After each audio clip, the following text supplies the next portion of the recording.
Hello and welcome to the follow-up on my editing tutorial, editing, rendering, exporting, etc. In the previous part, I have talked about how I record videos in order to get them into the highest quality possible in the end. Now we're going to be covering the sort of in the end part, or intermediate part to in the end.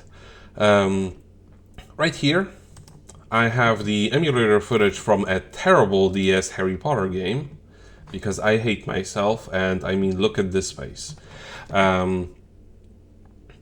Generally, when it comes to the footage from emulators, you don't really need to worry about the resolution or the aspect ratio, because when you add them to a video editing program, I'm going to be talking about Vegas because that's the only one I have experience with.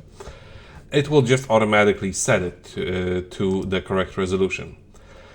If it didn't do that, you can always go into project properties, use the match media settings, and select where you have the original footage. Select one of the videos and it will match it for you.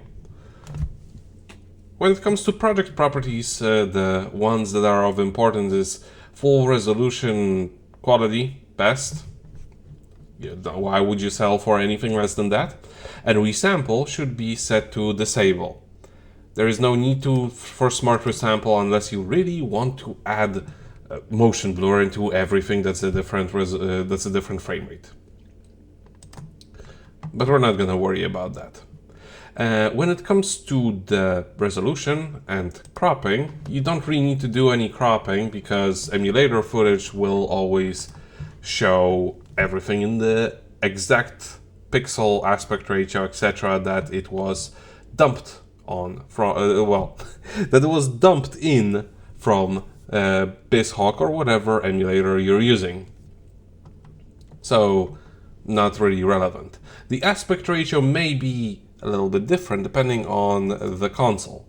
Anything that has its own screen or came after the PlayStation 2 generation will be no problem because they use square pixel aspect. So you just take it as is. Analog display consoles like PlayStation 2, PlayStation 1, and anything that came before can be a little bit messy, but we'll talk about that in this project. Here is my recording of Wild Arms 3, which I recorded from the original hardware and in the same way that I talked about before. As you can see, I already matched the project properties with my recording. It's 1990 on 1080, but because it's PlayStation 2 resolution upscaled ×2 inside of a 1080p window, there is a lot of underscan going on, a lot more than what you would normally see on a TV. Now, the way to deal with that is, of course, by cropping, which we're going to do right now. Now, I know what the resolution of PlayStation 2 games is in general, but I'm going to show how to get to it more or less. You always want to grab the opposite corners of the video, like so, and from there, if you zoom out, like you can see that this is all. Why did it? Okay, no, I was messing with something before, so let me just pretend like that didn't happen the way that did. There we go. Okay, so let's get back to this place where I was messing around with the aspect ratio. As you can see, the aspect ratio is more or less correct, but the more or less is not good enough. What we want to do is we want to make sure that these values that you see over here are all in sort of rounded numbers. So let's just make that 80. This one, I know from the previous part that I have rendered this that I want to have it at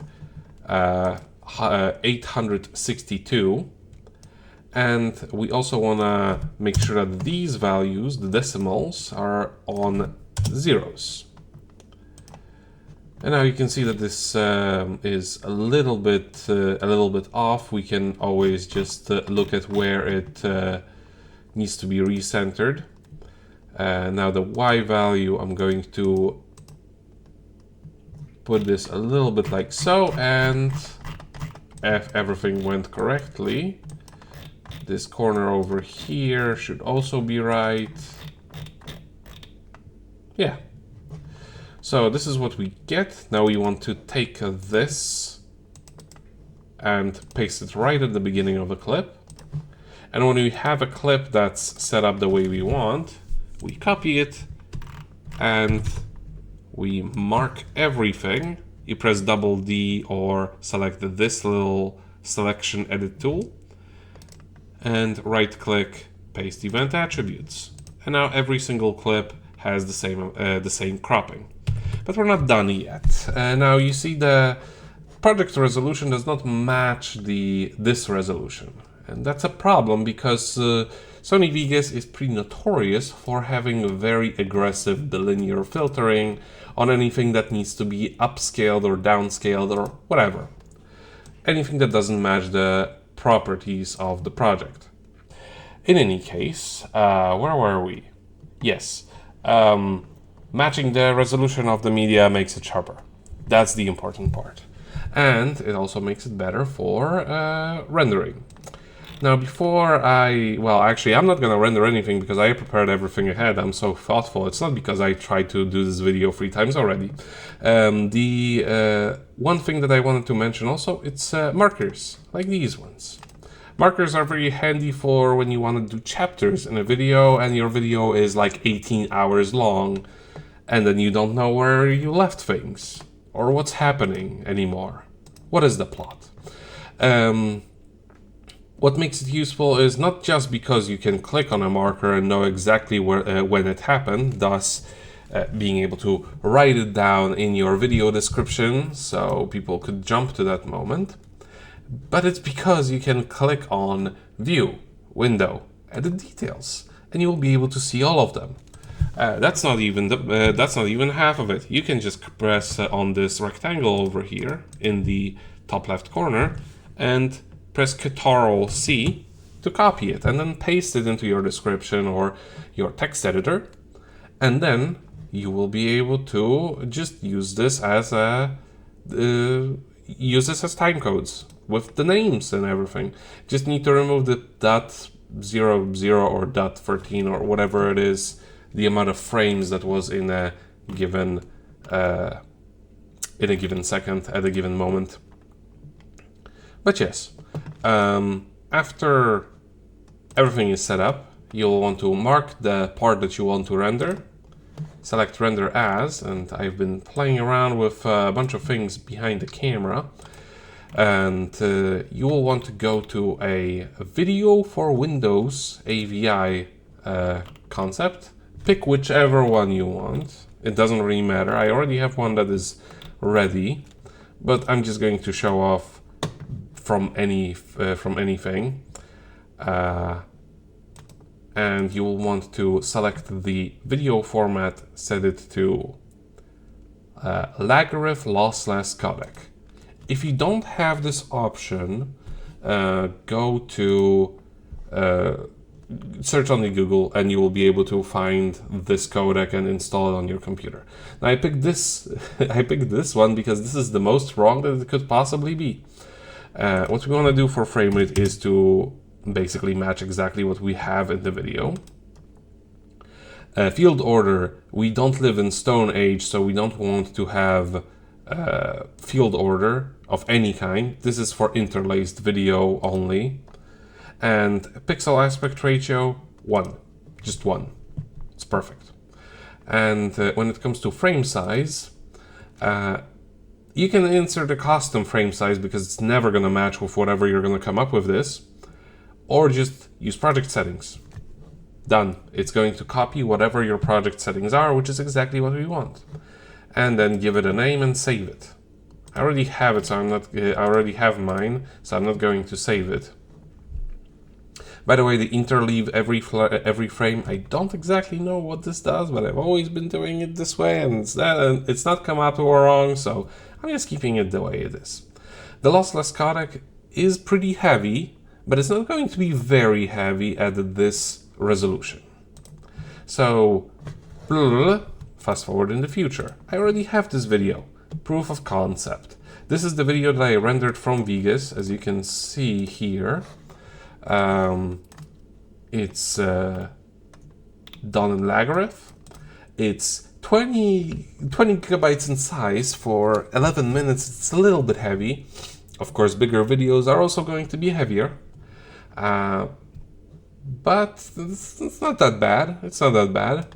The overall bitrate is very high.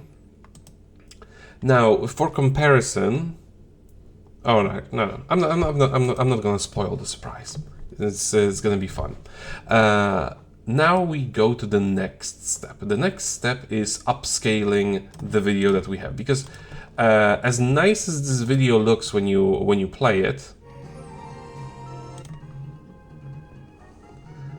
like it looks just perfect when you play it on your computer. But of course, when you play it on YouTube, it's not going to be quite right because it doesn't fit into any of the categories of the resolutions that they support. So you want to bring it up to one of those resolutions, and preferably one that is at least 1440p nowadays, at least. The 1080p used to be what I used a lot, but I found out that it's just like not quite, like 1440p just does it. It just does it better, because the way that the bitrate is distributed for 1440p is a lot more generous than how it is in 1080p. In all realness, you shouldn't have to upscale videos this high, but since the restrictions on bitrate are dependent on the resolution, as a 720p video or a 480p video, which would be native to this kind of game, it's too little. Those videos will just look terrible artifacting and everything. So we want to bring it up to the resolution, but we don't want to use Vegas. I will show you why in a moment. It's sitting right there. I can't wait to show. But what we want to do is we want to take Handbrake. You can either drop it into an open Handbrake or drop it after you open it. It's going to analyze everything, and we're gonna end here. A format, it's not that big of a deal. MP4 is fine, but what is very important is starts here. It's the dimensions. Also, align AV start, not a bad thing to pick at all. We want to make sure that the cropping is set to nothing, because we've already done all of the cropping, and Handbrake has a bad habit of finding cropping where there is no cropping to be done. So we want to set it to none. The resolution limit and scaling, this is where the magic happens. Well, first part of the magic. You want to set the resolution limit to custom for convenience sake. You want to set the maximum size vertical to be your desired resolution. In my case, it's 1440p, so I make it 1440, and I make this size actually like stupidly large. It doesn't need to be anywhere near as big because the widescreen aspect ratio for 1440p is 2560 on 1440p, but I just make it bigger because it's of no consequence. And you want to select optimal size. The program will automatically adjust the whatever the bigger value is to match with the original aspect ratio, which is very nice. And the most important thing, allow upscaling, because if I don't tick allow upscaling, you'll see that the scaled size will only be this big, even though I have set the resolution limits to custom and set it to this, because I didn't allow for upscaling, it's not gonna be bigger than the original video. So yeah, we wanna allow upscaling.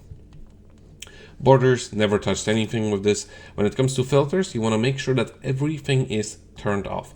None of this is relevant for our purposes, so everything needs to be off. It's better that it does nothing than it does something. And here is where the other part of the magic happens. The H.265 encoder. It comes in several variants. I am using this one because this one has proven to work, and I have a graphics card that supports the NVC. It's a very, very efficient video codec that creates very small sizes, at the very least, when it works with Handbrake. Now, the video FPS, you always want to set same as source for convenience, and constant frame rate, because nobody ever uses variable frame rate for anything. Encoder preset, I left it at medium and never looked back. And constant quality, I set it to 15, which is a little bit on the higher end, but you'll see that it's still going to give you very small file sizes. And yeah, the rest just automatic. Don't think about it. And you press start encode, except that I already did it. Now I do have a queue. Well, I do have. I don't actually have hard proof on how the encoding went, because I went through this process several times and had a lot of trouble, mostly from trying to render something in Vegas in very high resolution. Don't do it, but I will give you, you're just gonna have to trust me. This video, the original one that I rendered into Lagareth, it took about 7 minutes. 11 minutes long video. It was rendered in 7 minutes. Not bad, if I say so myself. Now this part, this is the video that we got in 40 from Handbrake. As you can see over here in media info, the aspect ratio, well, not the aspect ratio, the pixels. Look how many pixels there are, exactly how many I said. And the frame rate is exactly the same I said. And look at the file size. It's so small. It's 1.5 gigabytes. Of course, much bigger videos are going to be much bigger, but still, it created a much higher resolution version of a video, and the quality is just as good, which is exactly what we want.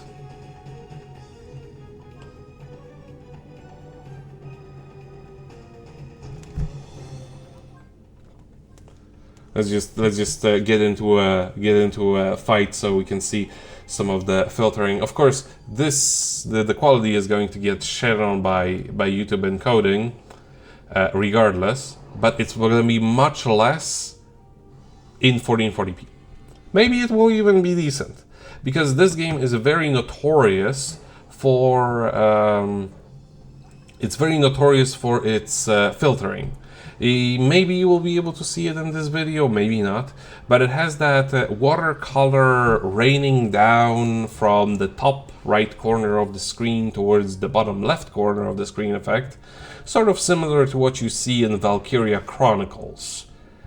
But this is from 2002, so they did it first. In any case, that effect completely ruins quality, just utterly shits on it. Now, yeah, so you get a very small video, very high resolution, very high quality. Now let's see what's gonna happen if we try to do the same thing in with what Vegas offers built in. I didn't use any external codecs because that would not be fair. Oh, I already spoiled it. It's 244 gigabytes, and just so you see that I'm not lying to you, that it is the same length. It is, in fact, only 11 minutes.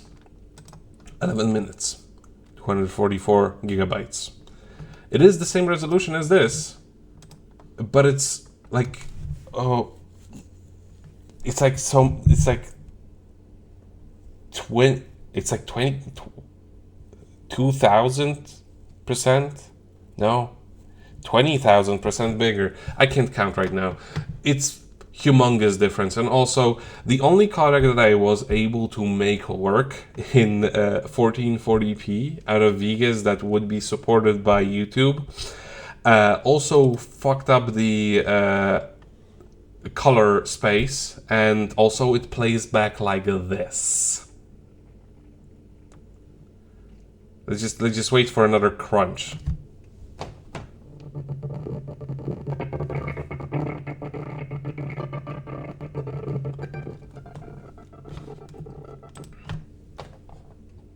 That's some quality right there. So yeah, I'm going to be deleting that right now. And yeah, I hope this video was useful, and if you have any kind of questions, I would be very happy to answer them. This is a very useful method that has cut down on the rendering time, and I completely forgot to tell how long it took to render this. This only took 3 minutes. So this video from Vegas, rendering it in Vegas, it took 7 minutes.